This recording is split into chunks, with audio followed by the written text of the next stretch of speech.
Hello student, आज के lecture में हम करेंगे पिकार्ड मेथड। पिकार्ड मेथड आपका यूनिट 4 में से है, न्यूमेरिकल मेथड वालों के स्टूडेंट के। ठीक है, तो यूनिट 4 में है आपका दूसरा मेथड है ये पिकार्ड मेथड। पिकार्ड मेथड में हम कौन सा फार्मूला यूज़ करेंगे, पहले फार्मूला देख लेते हैं। हम ये वाला फार्मूला इटरेशन यूज़ करेंगे। ठीक है, इस फार्मूले में क्या है, वाई एन जो नंबर इटरेशन है, nth iteration, Y N is equal to होगा वाई नोट प्लस में integration x naught to X F of x Y N minus one into में डी एक्स। ठीक है, फार्मूले में ये ध्यान रखना आपको, लोअर लिमिट एक्स नोट है, अपर लिमिट एक्स है, ना कि एक्स एन है, क्योंकि ज़्यादातर क्या होती है यहाँ पे एक्स एन होती है। ठीक है, तो आपको ये नहीं है कि यहाँ पे एक्स एन है, यहाँ पे एक्स है। ठीक है, तो Y N iteration equal to होगी Y naught plus integration x naught to X F of x Y N minus one D X. ठीक है, अब हम पिकार्ड मेथड पे एक एग्जांपल करते हैं। Solve the equation Y dash is equal to X plus Y square to the initial condition Y is equal to one है, when X is equal to zero है। मीन्स की X naught की value हमें zero given है, Y naught की value one है, और अब फंक्शन हमारा क्या है, एक्स प्लस वाई स्क्वेयर है। ठीक है, तो आइए करते हैं क्वेश्चन को solve. Given y zero is equal to one है, वाई वन जब इटरेशन निकालेंगे क्या होगी, वाई नोट प्लस में इंटीग्रेशन एक्स नोट क्या है, जीरो टू एक्स, और एफ ऑफ एक्स वाई क्या है हमारे पास, एक्स प्लस वाई स्क्वेयर है। तो जैसे वाई नोट की वैल्यू रखेंगे तो एक्स प्लस वन बन जाएगा फंक्शन। ठीक है, तो यहाँ पे फंक्शन क्या आ गया, X plus one D X. जब इंटीग्रेट करेंगे तो one plus X square by two आ जाएगा। ठीक है, the second approximation is Y two is equal to one plus में integration zero to X plus में यहाँ पे क्या हो जाएगी, अब वाई वन की वैल्यू आ जाएगी। ठीक है, वाई वन की वैल्यू रखेंगे और उसका होल स्क्वायर भी लेना है, क्योंकि हमारे पास फंक्शन क्या है, one plus x y square. तो डी एक्स, इसका इंटीग्रेशन करो तो ये वाले पूरी टर्म आ जाएगी। ठीक है, अब आप देख रहे हो वाई टू की वैल्यू जो है सेकंड अप्रोक्सीमेशन पे गए तो बहुत बड़ी आ रही है। ठीक है, वाई टू की वैल्यू हमारे पास बहुत बड़ी आ रही है। जब हम तीसरी अप्रोक्सीमेशन पे जाएंगे वाई थ्री पे तो इसका इंटीग्रेशन करना बहुत मुश्किल हो जाएगा, क्योंकि इसका होल स्क्वायर खोलना आप समझ सकते हो कितना बड़ा हो जाएगा। तो पिकार्ड मेथड में आपको क्या करना है, एक बात अच्छे से दिमाग में बिठा के रखनी है कि जैसे ही आपकी इटरेशन जिस इटरेशन पे जा रहे हो और उसका फर्दर नेक्स्ट इटरेशन पे जाओ, तो इंटीग्रेशन अगर कॉम्प्लिकेटेड बन रहा है या बहुत बड़ा बन रहा है तो आप वहीं स्टॉप कर दोगे और आप कहोगे कि y की वैल्यू क्या है, यही वाली होगी। ठीक है, आपका जो फाइनल सॉल्यूशन है डिफरेंशियल इक्वेशन का वो यही वाला हो जाएगा। ठीक है, तो आपकी y2 की वैल्यू क्या हो जाएगी, यही हो जाएगी। ठीक है, तो इसका सॉल्यूशन ये वाला है।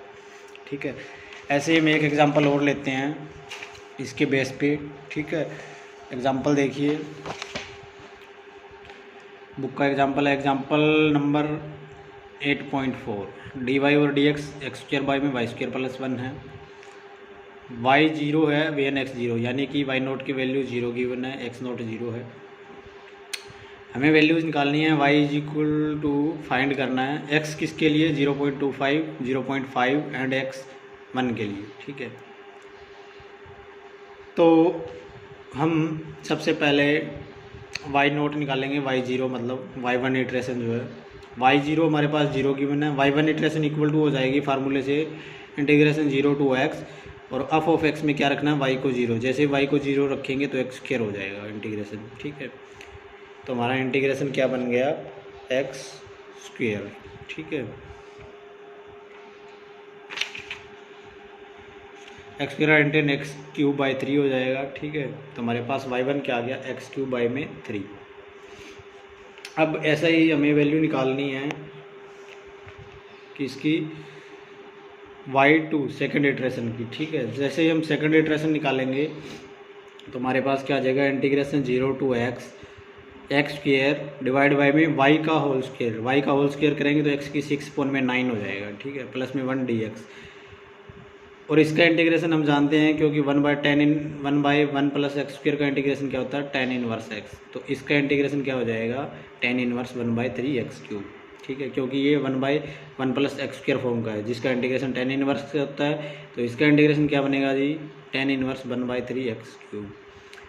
tan इनवर्स का एक्सपेंशन हम जानते हैं, एक्सपेंशन खोल दो तो एक्सपेंशन ये बनेगा X cube by three minus one by 81 9 X की power 9 plus and so on. ठीक है, ये वाई टू की वैल्यू आ गई आपके पास। ठीक है, अब आप देख रहे हो y2 जो है कॉम्प्लिकेटेड बन गया, एंड से ऑन चलता ही जा रहा है, बहुत बड़ी टर्म है, इसका फर्दर आगे इंटीग्रेशन नहीं हो सकता।